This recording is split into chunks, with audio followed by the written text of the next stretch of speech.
Why do I hate red monsters so much? I'll tell you why.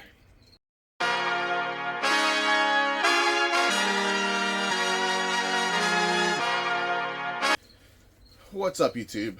So, red monsters. What's the wrong with them? Why do I dislike them?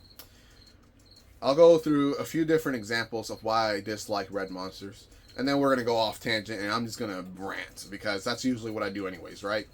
So, one, the people that are breeding red monsters are not outcrossing them enough. So that means there's going to be a lot of health issues that arise, maybe not right now, but later in life. There's going to be a lot of things that take place with red monsters in different generations because outcrossing is not being done properly. As I've mentioned in previous videos, there are people out there that are outcrossing bearded dragons the right way, or red monsters the right way, and I give those people 100% mad props. But then there's also other people that are not outcrossing them at all, and you can kind of tell because some of the red monsters that they're selling kind of look a little bit wonky. Like, they got underbites, overbites, crinkled toes. Stuff ain't right. Like, they don't grow right. Stuff ain't right about them. So, now, that's one reason. The second reason, red monsters. When people started breeding red monsters, they were like $5,000. Within a couple years, they're about $1,000. They are a depreciating asset. I will never, ever tell someone to go spend that kind of money on a bearded dragon if that bearded dragon is not going to stay that value as life goes on. Now, obviously, it's everything eventually devalues because people are breeding it. But in a couple years, to lose that much freaking value, there was people that were, I just want a pet red monster. Here's $5,000. Where you get that money? Oh, I took out a loan. What? For a freaking pet? Oh, yeah, people do it all the time. For a pet? Hell no. Okay? Absolutely not. If it's breeding, if it's a business, you do what you got to do. But for a pet, I would never tell somebody to do that. $1,000 a bit's different. Now, it's a little bit more accessible to get a red monster because some of them are like $500. And then some of them are also $2,000. So it really just depends. But red monsters are extremely pricey, and with that comes people that breed them only for profit. They do not care about the animals. They do not care about what happens to them. They just want the money. And these money-hungry people are usually the people that cause the most issues in the reptile community. They stay quiet. They don't say anything. But they're out there pumping because guess what they want? Money. So they don't care about the community, so they stay out of everything, all the topics and everything that come in the community.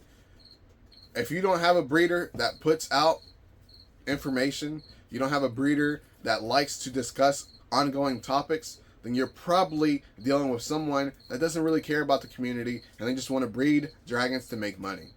And I'm going to show you this picture that was sent to me. This picture was removed from Instagram. I'm not going to show who posted it.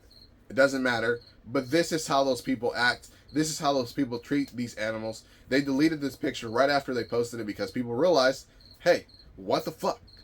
Like, why would you share this? Do you not see this dead dragon in the background? They deleted it, and then they took a picture in a different angle and reposted it. Oh, God.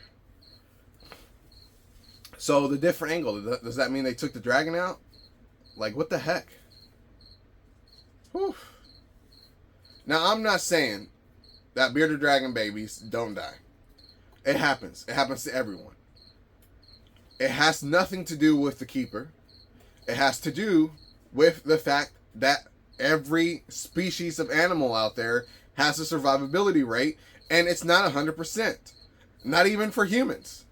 And we're the top dogs out there, according to the way the world is. We're the top dogs. And we're still not at a 100% survivability rate. And I mean, obviously, nobody wants to hear that.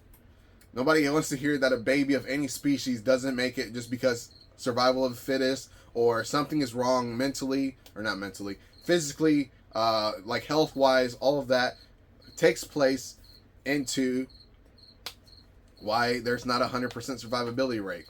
Now, you could hatch all of the dragons from the clutch. 100% of the eggs hatch. Congratulations, you have a 100% hatch rate, which is also kind of rare. Now, usually you get over 90%, that's pretty good. 100%, kind of rare. Not saying it's impossible, just saying it's kind of rare. I've had it happen, but I don't have it happen every time. Then, when it comes into, them growing them up, not every single dragon that grows is supposed to be a breeder, and not every single dragon that hatches is going to make it. You gotta be. I know that sounds cynic, but that's how you have to think. So, the third thing I want to talk about red monsters. Not just the fact that people are outcrossing them. Not just the fact that people are selling them for a lot of money. Not just the fact that the people that are selling them for a lot of money are mostly power-hungry, money-hungry people. But the fact that they are diminishing every other type of bearded dragon. Every other bearded dragon exists. Yellow bearded dragons exist. Wiblets exist. Zeros exist. Leatherbacks, Dunners, all of that exists. But guess what everyone's asking for? Red monsters. And the funny thing is, reds exist also. There are other types of strains of reds. There's Americans, there's Germans, there's Spanish, there's red monsters, which are technically just China reds. How do these reds come about? Well, it takes a lot of selective breeding, a lot of years of outcrossing with different lines of reds to create a red that you like. So red monsters essentially is not even a red monster. It's not even a China line. Red monsters are just a coin name, a marketing name for people to say, oh, I want a red monster, man. These do not mean anything. It's just marketing. It's the same thing as somebody saying that they have a yellow bearded dragon, and guess what they call it? I have a citrus sunburst dream. The fuck does that even mean? What does that even mean? Citrus sunburst dream. Oh my gosh, that sounds amazing. And then there's the other ones, the rainbow bearded dragons, which is the ones that are yellow with orange hues and blue bars. So you have a citrus blue bar. No, I got a rainbow. They call it a rainbow. Okay. Rainbow. Imagination, okay? So, wow. Rainbow bearded dragons. Now, again, these are all marketing names. I'm saying that there's anything wrong with them. Just saying that that's not what they are. This is someone that was a breeder and said, ooh, I like the way they look. I'm going to call it a rainbow. And then they start calling it a rainbow, and it was selling like hotcakes. So guess what? They kept calling it a rainbow. So, same thing happened with red monsters. You can't just say I have a dark red bearded dragon. No, that's not good enough. I got a freaking red monster, man. Great. It's a red bearded dragon that's extremely dark. It looks amazing. I'm not saying it doesn't look amazing. I'm saying that there's health problems, there's money problems, and there's marketing problems. Nothing's wrong with marketing a dragon the right way. If you have a red monster, great. You have a red monster. The person that created the red monster line wants it to be called a red monster. We'll call it a red monster. It's everybody else. Okay? It can't be a red monster if it's 50%. If it's 25%, if it's 75%, it can look like a red monster. It could be from red monster lines, but technically percentages don't matter when you're talking about lineage. Percentages matter when you're talking about recessive genetics, when you're talking about hybridization. So if you have a Eastern bearded dragon paired to a Central bearded dragon, all of them are going to be 50% hybrid bearded dragons. That's when that stuff matters, not with lineage. Because, as I've said before, every single bearded dragon that we have is a combination of different lineages. Every single bearded dragon could be 10% Spanish, 10% German, 50% American, 30% Chinese. Every single bearded dragon could be like that. But guess what? Nobody cared back then. They only care now because guess what's selling? Red monsters. And guess what people are doing when they have a 50% red monster? Oh, well, it costs more than a regular red because it's 50% red. 50% red monster does not cost more than a regular red. There's people out there breeding reds that look way better than red monsters that are 50%, 25%, 75%. They look 100% better. But guess what? They're not going to sell them for more because guess what? They are not red monsters. The red monster name is what's selling.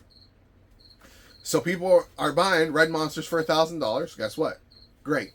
And then they're breeding it to a yellow, to a red, to an orange, to a this, to a that, to whatever thing they can find. To normals even. And guess what?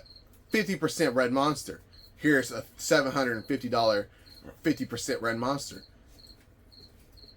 But guess what it looks like? Plain. Ugly. It doesn't look like a red monster. Because you can't take a red animal, pair it to a yellow animal, and expect to get red animals. That's not how that works.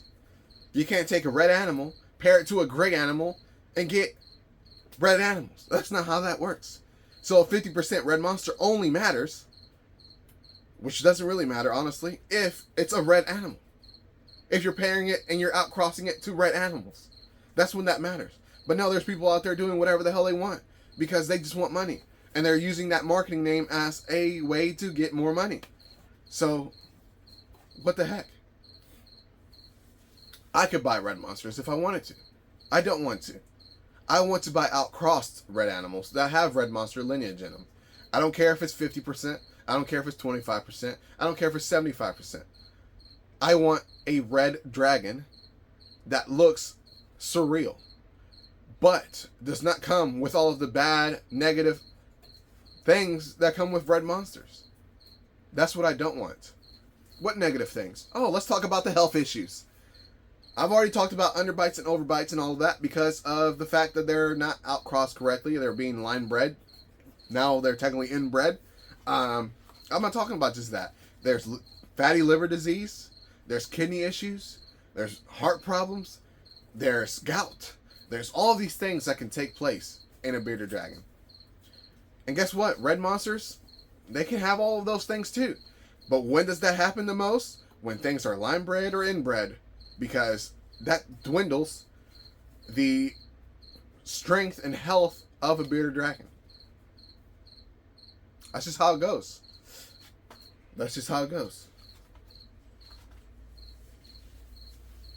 So, I guess with all that said, hopefully you enjoyed this video. If you have a red monster and it has no problems, congratulations. That's great. I'm not saying that all red monsters have problems. I'm saying that there's enough out there to be, concerning.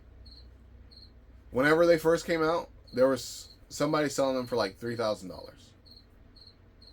here in the United States. They were one of the first people to get red monsters. They took them to a reptile expo, and they sold them for $500, all of them. And then those people that were buying those red monsters, they took a bunch of them home, not just one. And then this was, so if you're privy to, the history of reptile keeping, Fauna Classifieds is an old classifieds place where you put your ads. It was kind of like before Morph Market. It is kind of like before. It was before Morph Market. Shoot, I've been using Fauna Classifieds since I first got into bearded dragons because it was hard to find things locally, so you have to actually go out and find nice bearded dragons elsewhere. So if you didn't have, a Facebook page or a website or something like that, you can go on Fauna Classifieds, look something up. If you found something you liked, there you go. But this person was on there saying they had 3 red monsters for $1,000. And I messaged them and I said, hey, why are you selling them for $1,000? What's wrong with them? And they said, I bought them from so-and-so for $500 each at an expo. And I was like, interesting, because so-and-so was selling them for $2,000 or $3,000 on their website.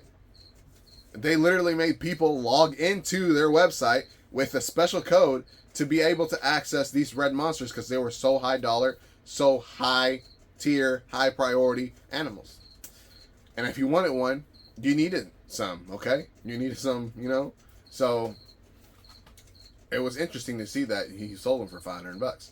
And I talked to the guy, and he was like, yeah, I got them for $500 thinking that it was going to be a good investment. And I just kind of want to get my money back now because one of them died on me, and the other one is really slow growing, so I think it's going to have to be pet only.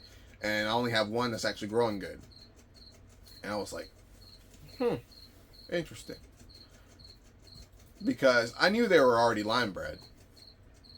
But with line breeding, that means there's not that many people, if any, it's usually just one, that is breeding that animal, which means that if you're line breeding, most of everything is still kind of related, and this person bought multiple red monsters from that one particular person, started breeding them, and started selling them the same way, same pricing.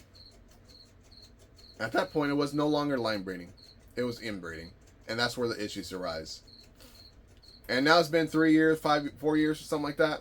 And guess what? We're still dealing with issues with red monsters because people are still line breeding or inbreeding, and they are no longer outcrossing the way they're supposed to be. And the people that are outcrossing are having very nice specimens come out of them, growing beautifully well, and turning out very nice with no issues. Outcross. That's all I gotta say. So if you made it this far into the video, don't forget to like, share, and subscribe. Hit that notification bell so you don't miss anything that I put out in the future. As always, peace.